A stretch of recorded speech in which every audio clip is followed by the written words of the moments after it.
கலாக்காய் இல்லப்பா இது. ஐயோ கலாக்காய் இல்லை இது. புளிப்பா இருக்குமே அந்த ஒரு இது.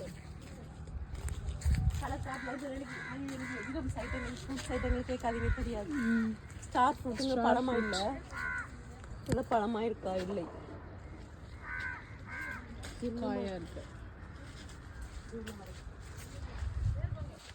மக்களை பாருங்க, ஸ்டார் ஃப்ரூட்.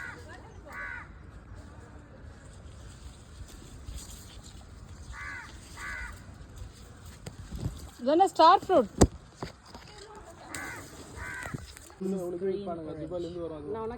சாத்துக்குடி இல்ல, இந்த இது எங்க வாங்குனீங்கன்னு கேட்டுட்டு நம்ம ஊர்ல வைக்கலாம். ஜஸ்ட் என்னது ஒரு 4 feet இருக்குமா, அதுக்குள்ள எவ்வளவு பேர் இரு.